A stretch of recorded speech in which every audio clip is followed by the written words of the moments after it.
Les agents du Méridien Rendama en grève depuis quelques jours déjà. En cause, le non-paiement de leur salaire depuis 2 mois par la tutelle et le non-respect des engagements pris par le gouvernement après que leur structure hôtelière avait été réquisitionnée par les autorités pour mettre en quarantaine les malades de la Covid-19. Ce qui se passe exactement comme vous avez pu voir dès le départ, à l'entrée, nous faisons un pic de grève ici. Pourquoi nous le faisons? C'est parce que nous voulons alerter l'opinion nationale et internationale sur ce qui se passe au sein de l'entreprise. Depuis le 13 mars de l'année dernière, nous sommes partis d'ici, dû au confinement, à la réquisition de l'hôtel par le gouvernement. Nous avons adhéré à cet appel du président de la République sur le phénomène de ce virus qui sévit dans le monde entier. Nous l'avions fait bien sûr avec des garanties. Nous sommes une structure hôtelière qui fonctionnait. D'accord ? Nous avons fait sur des garanties de nos dirigeants. Ils nous ont assuré qu'ils devaient nous payer. Nous devons avoir nos salaires normalement jusqu'au 14 avril. Mais malheureusement, nous constatons qu'avant le 14 avril de cette année, où nous sommes là, ils ont reculé à leur promesse. Donc finalement, ils n'ont plus tenu à leur promesse. Nous sommes des pères de famille et des mères. Nous avons des familles nombreuses. Et si le jour au lendemain, on vient vous dire que vous ne devez plus avoir votre argent, quelle sera votre réaction? Et notre réaction aujourd'hui, c'est par rapport à ça. Nous ne sommes pas payés jusqu'à aujourd'hui. Et notre avenir de demain, nous ne le connaissons pas. Nous posons des questions, nous essayons de savoir qu'est-ce qui se passe réellement. Et voilà pourquoi tous ici, nous nous réunissons pour interpeller nos dirigeants, parce que ça vient de là. L'État en a décidé, en partenariat avec notre direction générale, qui doit tenir leur promesse, mais finalement, ils ne le font pas. Depuis, plus rien ne va. La situation de ces paisibles mères et pères de famille va de mal en pire. Depuis le mois de mars, ce qui nous embête, c'est parce que l'hôtel a été réquisitionné. Maintenant, on nous met en congé technique. On ne comprend pas. C'est pour cela qu'on est triste, on est dans le mouvement. Mais le président est où? Donc il ne peut pas nous répondre. Depuis, ça fait déjà 1 mois et demi. On est là. Pas de signe. Ni le Premier ministre, rien. Ni lui-même le président. Il est où? Il est au Maroc ou bien il est au Gabon? Il ne répond pas. Pourquoi? Il nous laisse comme ça. Si le gouvernement ne trouve pas une solution pour résoudre le problème, beaucoup d'entre eux risqueraient de se retrouver sans toit, lorsqu'on sait que plusieurs sont locataires. Il y a des gens qui louent les maisons. Il y a même notre collègue qui est venu en pleurant ici, là, son enfant, et on l'a hospitalisé. Et tout ça. Donc l'État ne voit pas ça. Le pays là, c'est pour nous tous, c'est pas pour les autres. Nous tous, on doit bénéficier. L'argent qu'on a donné là, c'est où? Mais l'État, les gens du Covid, ce sont eux qui ont réquisitionné l'hôtel, non? C'est à partir de là qu'on est au chômage. Chômage technique. Ça, on ne paye plus. Même les 50%, on ne paye plus.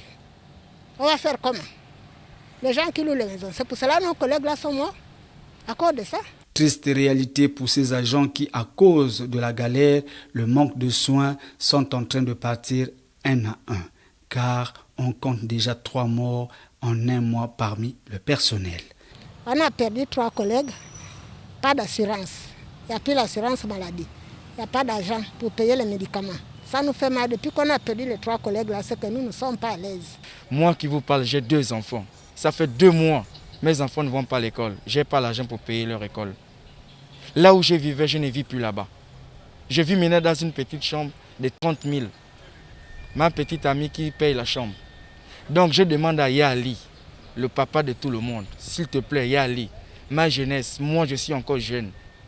Nous la jeunesse, on a besoin de travailler. Essaye de voir le problème du Méridien Rendama, parce que moi j'ai besoin de travailler au Méridien Rendama. Il fait beau de travailler à l'intérieur. Nous, on aime bien notre travail. Il faudrait que vous jetez un coup d'œil sur nous, Yali. Souhaitons toutefois que les plaintes de ces Gabonais arrivent sur la table des décideurs afin qu'une solution soit vite trouvée pour épargner ces derniers de la souffrance. Car 3 morts déjà en l'espace d'un mois, c'est tout. Entre l'axe Institut IAI et celle qui sort pour la Gabo Prix d'Ozongué figure un trou béant qui ne fait que fondre la route depuis quelques mois. En bas de cette voie, nous pouvons apercevoir une buse remplie d'eau. Une situation qui, semble-t-il, serait dangereuse pour les automobilistes. C'est ça que je suis en train de dire. Voilà pourquoi le début là, il devait déjà arranger ça, mais ils sont en train de regarder seulement. Il attend que l'accident arrive après, je ne sais pas, peut-être. Il est bien temps d'arranger ça maintenant. C'est ça là que je suis en train de dire. Ça peut être un danger pour les voitures parce que c'est pas bon de laisser la route comme ça. Parce qu'une fois, une voiture a failli faire un accident là. Mais moi je trouve qu'il doit venir arranger ça au meilleur des temps. Plus de 4 mois que cette voie avait été réhabilitée et aujourd'hui elle présente d'énormes anomalies. Ces eaux qui sortent de la barrière d'un particulier seraient en grande partie responsables de cette cassure sur le goudron. C'est l'eau là, c'est l'eau et les gens qui ont fait la route là, je ne sais pas. Parce que à peine là, si c'est 6 mois, ils avaient déjà arrangé la route là, mais je ne sais pas comment ils avaient fait. Bon, c'est à cause de l'eau, hein, c'est l'eau qui cause ça. Mais je souhaite que les gens compétents, ils viennent arranger ça rapidement, parce qu'avant que le pire arrive.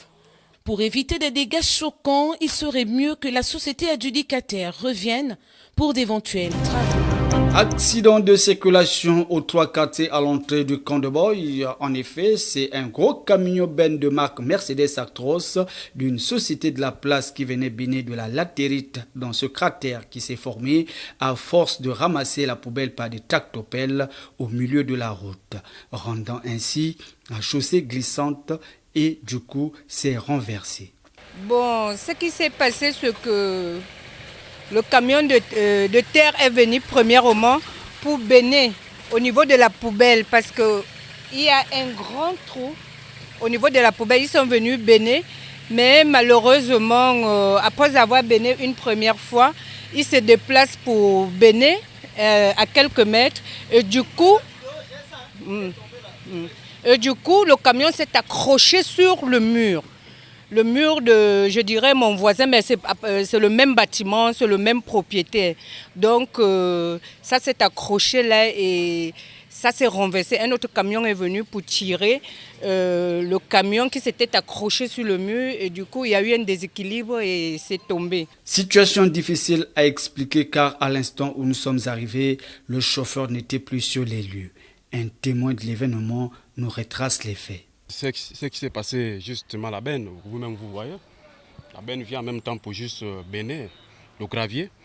Tout d'un coup, en montant juste là quelque part, vous-même vous constatez que le terrain n'est pas complètement plat. Donc ce manquement d'équilibre, en bénant, la voiture s'est renversée contre le mur. Oui, contre le mur. Il y a une autre benne qui est venue en même temps vouloir tirer la benne, c'est là où ça s'est renversé au sol. C'est un peu ça, vous-même vous constatez que le terrain n'est pas complètement plat. C'est le manquement d'équilibre, c'est ça. Plus de peur que de mal, aucune perte en vies humaines, ni de blessés graves, mais des dégâts matériels importants. Non, il n'y a pas eu de blessures, Non, il n'y a pas eu de blessures. Un accident qui vient sans le dire donner raison à l'édile de la capitale gabonaise, Ejenumba, qui estime que ramasser la poubelle à l'aide des tractopelles abîme la chaussée. Vivement que la mairie veille sur ce genre d'engin pour éviter de tels accidents. Le réseau routier au Gabon demeure un véritable casse-tête chinois.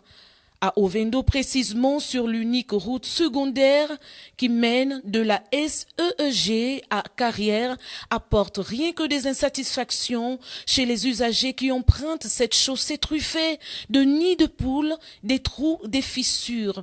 Les Ovendois de la Carrière expriment leur ras-le-bol. C'est pas ce que vous êtes en train de dire là, c'est de la fatale, c'est pas facile pour traverser là-bas. Il y a beaucoup de gens là-bas qui vivent vraiment, ce n'est pas la peine. Ce n'est pas la peine. Là, si quelqu'un vit là-bas et il n'y a pas de véhicule, même si tu as la voiture, ils ont des problèmes pour sortir, des pannes, ils sont obligés de laisser, ils deviennent piétons pendant qu'ils ont leur propre voiture. Vous voyez? Donc j'ai ma place là-bas, je suis obligé de quitter là-bas et venir habiter ici. À cause tous les jours, les dépenses sur les véhicules, ça dépasse même la location. Donc ce n'est pas la peine, la voiture devient épave. Donc c'est pénible là-bas. Pour partir d'ici jusqu'à la carrière, c'est environ 3 km. Bon, vu l'état de la route, c'est carrément dans un état piteux que nous n'arrivons pas à rouler vite. Si on roule vite, on va abîmer le véhicule. Et les gens qui nous attendent, ils ne pourront pas avoir la possibilité de trouver un véhicule. Donc nous sommes obligés de rouler au pas pour éviter d'abîmer le véhicule et pour que les gens aussi qui nous attendent puissent aussi avoir l'opportunité de pouvoir rentrer chez eux. C'est la raison pour laquelle on roule doucement. La route, elle est dans un état, vous-même pouvez voir, hein, vous pouvez aller filmer quand la voiture passe dans les flaques d'eau. On est à près d'1 mètre de profondeur, à plus d'1 mètre j'ai envie de dire, ce qui est tout à fait inadmissible. Moi particulièrement, je fais clando ici, ça fait des années, mais en 2019, tenez-vous bien, les réparations ont été évaluées à plus d'1 900 000 francs. Donc c'est un business qui ne nous rapporte presque pas, parce qu'on dépense plus qu'on en gagne. C'est ignoble, vraiment ignoble, car pour un pays pétrolifère, et je ne sais pas si vous savez que c'est la nationale 1, c'est-à-dire cette route qui passe devant la maison dans laquelle je suis né à Tchibanga, sur papier, comme on dit, c'est bitumé. Et quand des touristes arrivent, ils sont offusqués de constater que ce ne sont que des mensonges. En tout cas, comme je venais de le dire, c'est triste. Des écoulements transversales qui coupent la chaussée, des cratères, des bourbiers, tout ceci rend difficile la circulation.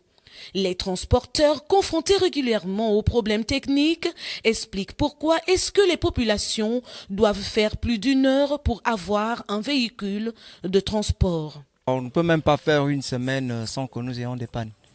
Premièrement, ici, là, les plaquettes, par exemple, les plaquettes d'un véhicule, on le change normalement. Après, après 1 mois ou 2 mois. Mais ici, chaque 3 jours, on doit changer les plaquettes de la voiture. Et les roulements, et les croisillons, et les cardans, sans compter les rotules. Donc, ce qui fait que quand vous tournez, par exemple, toute une journée, mais quand vous rentrez le lendemain, vous avez des problèmes mécaniques. On est en mode survie. Et vraiment, c'est très déplorable parce qu'on a des populations qu'on doit évacuer d'un point à un autre.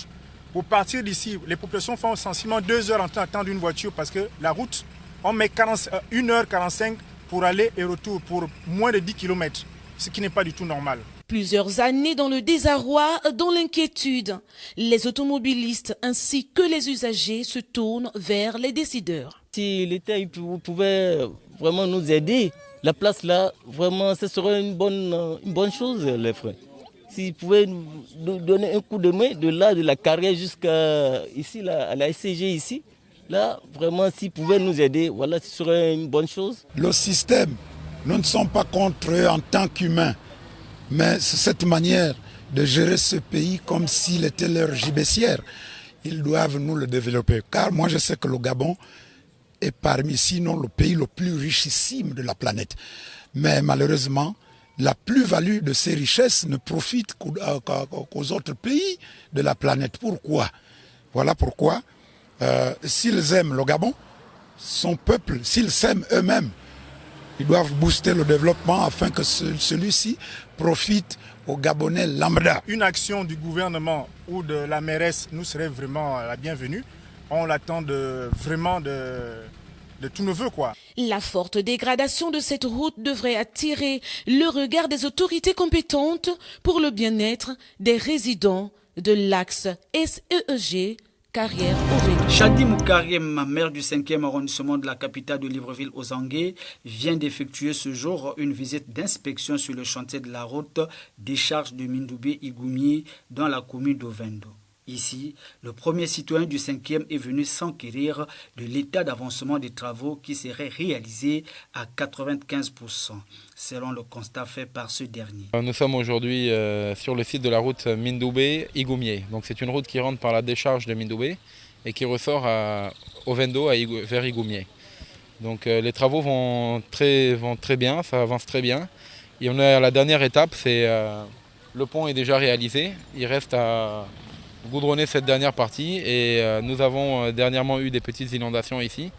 Les populations nous ont interpellés, donc nous sommes aussi là pour voir comment dégager et permettre la fluidité de l'eau. Donc nous sommes en mars, nous étions là en décembre et nous avions promis aux populations qu'ils auraient le goudron en mars.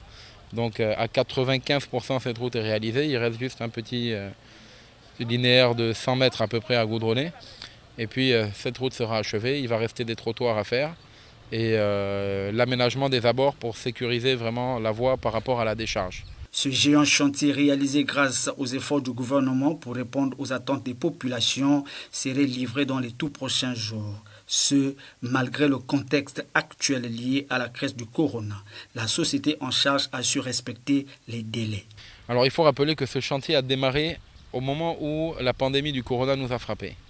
Donc en pleine pandémie, Colas a quand même relevé le challenge. Et ce délai a été respecté car les délais des travaux étaient d'1 an et nous sommes pile poil 1 an plus tard en train presque de réceptionner ce chantier. Nous sommes dans la réception provisoire.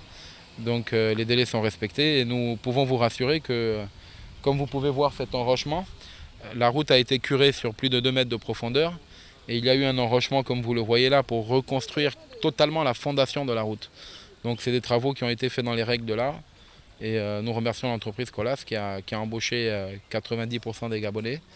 La main-d'œuvre non permanente a été prise dans les environs, ça a créé de l'emploi.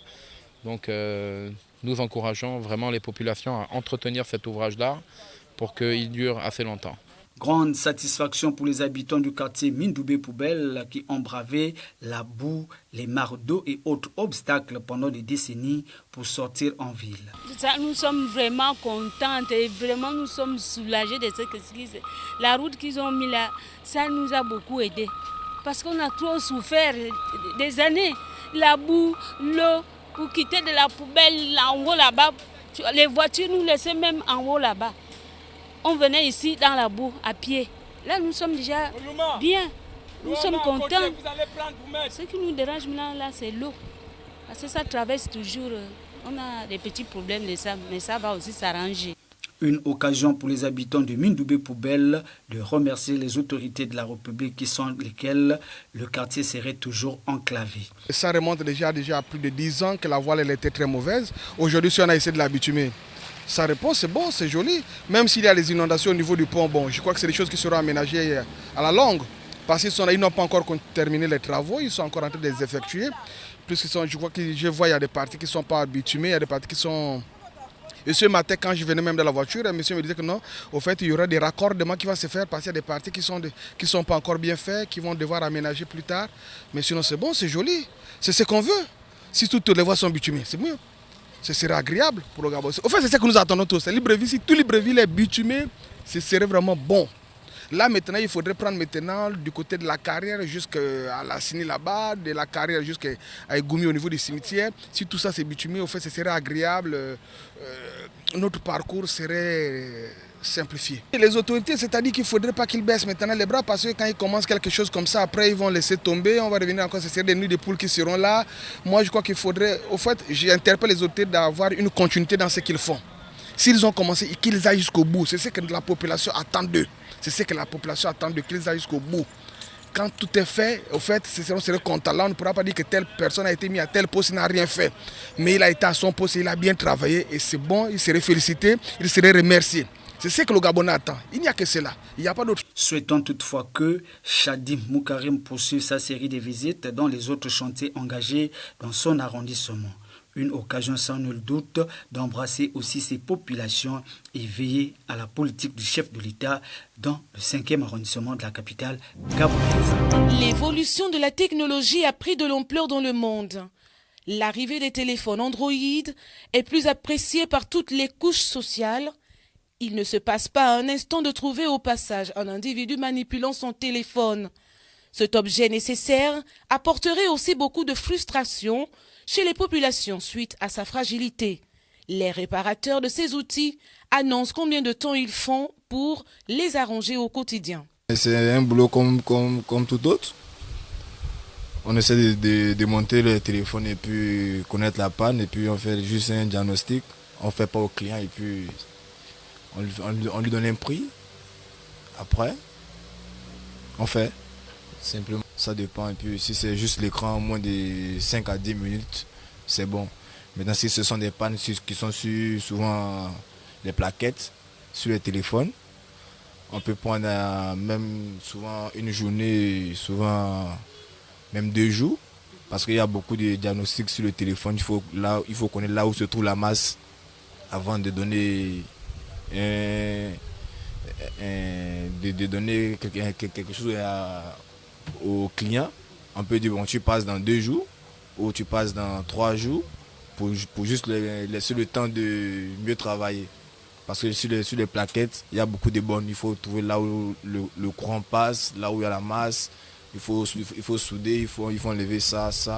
Donc ça peut mettre peut-être une journée. Donc on demande au client de passer le lendemain ou 2 jours pour bien poser le cœur, pour que le travail soit bien fait. Réparer un téléphone nécessiterait des connaissances appropriées. Ces réparateurs expliquent tout de même les complications dont ils font face avec certains clients qui se plaignent du fait que le digital de leur téléphone prend souvent un coup.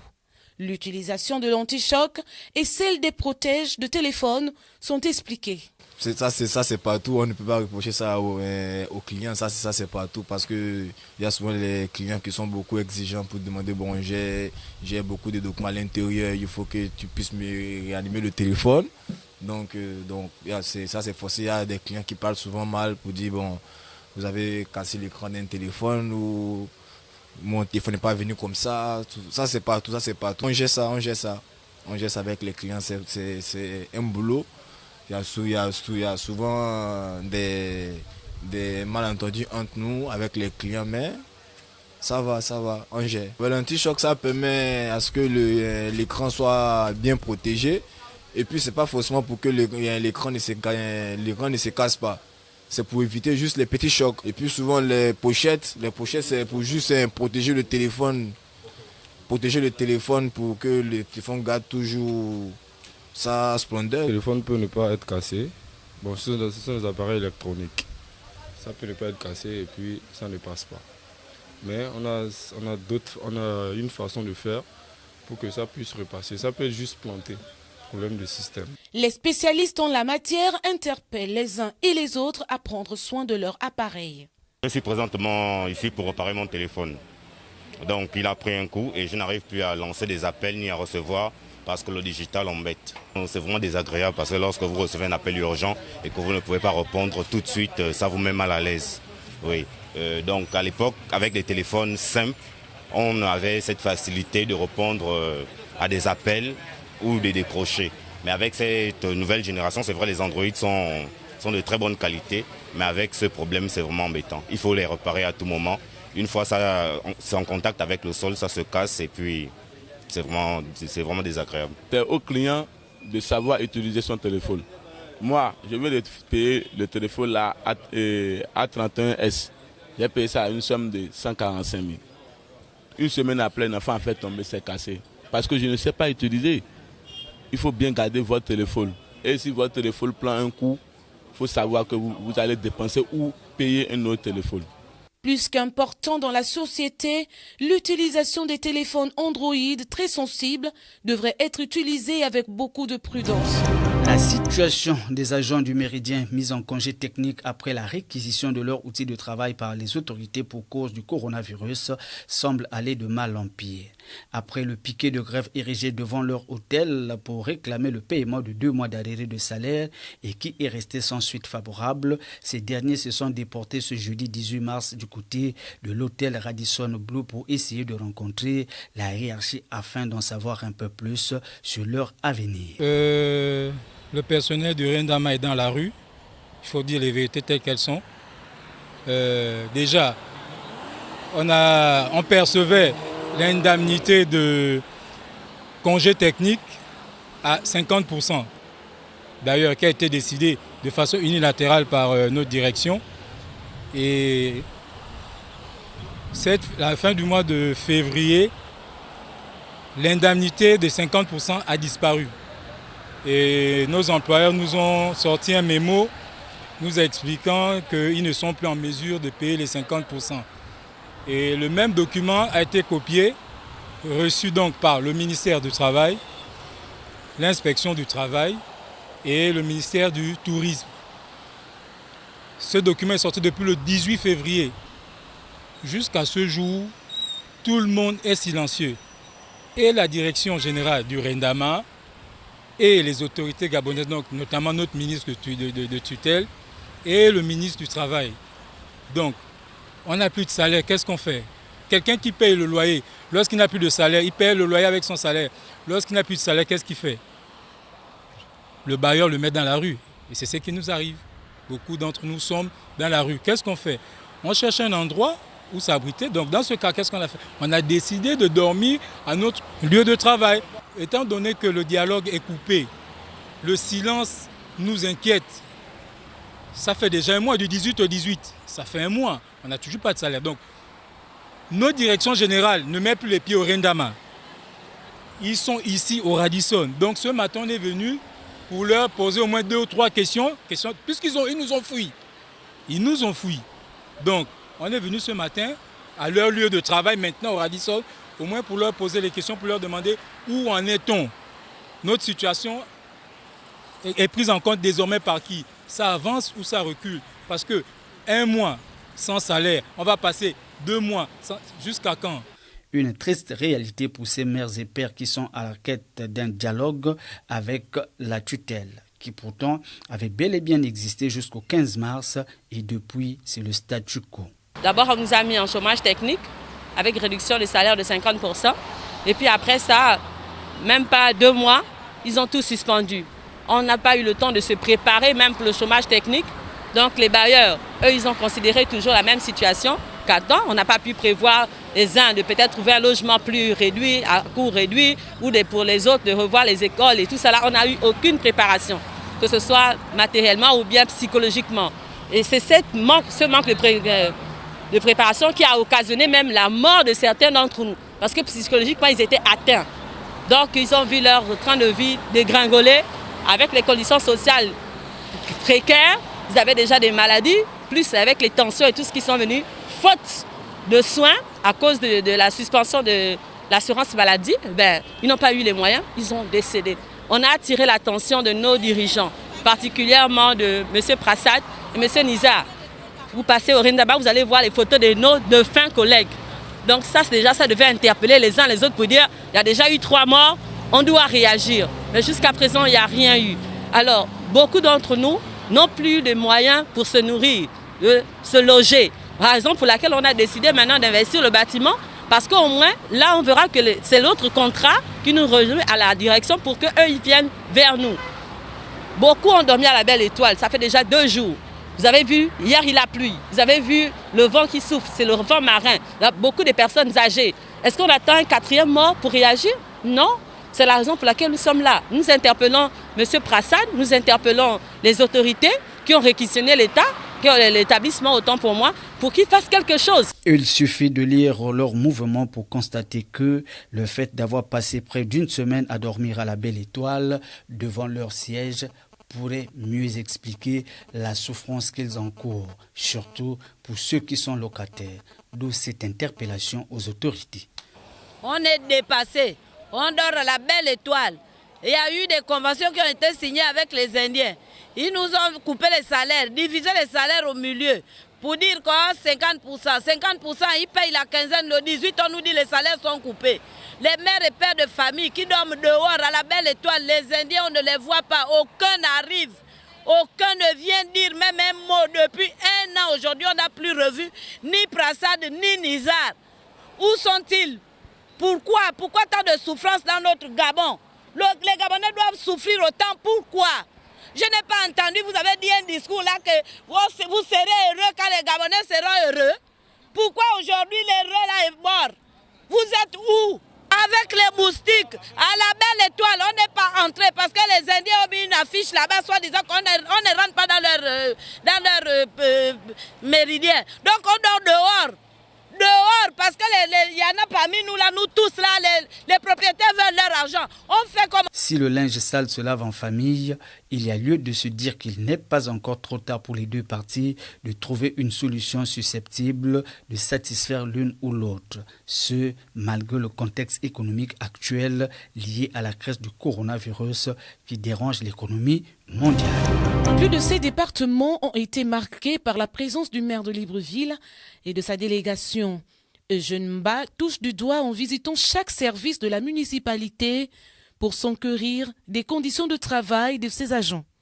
À tour de rôle, les travailleurs expliquent les difficultés dont ils font face. En apparence, il a l'air d'être mon bureau, mais vous voyez, il manque certains éléments, donc la pensée, c'est pas trop s'affaisser dessus. Parce que nous sommes confrontés à des problèmes de logistique. Certains de mes collaborateurs n'ont pas de bureau, même le mien, il s'est normalement à changer.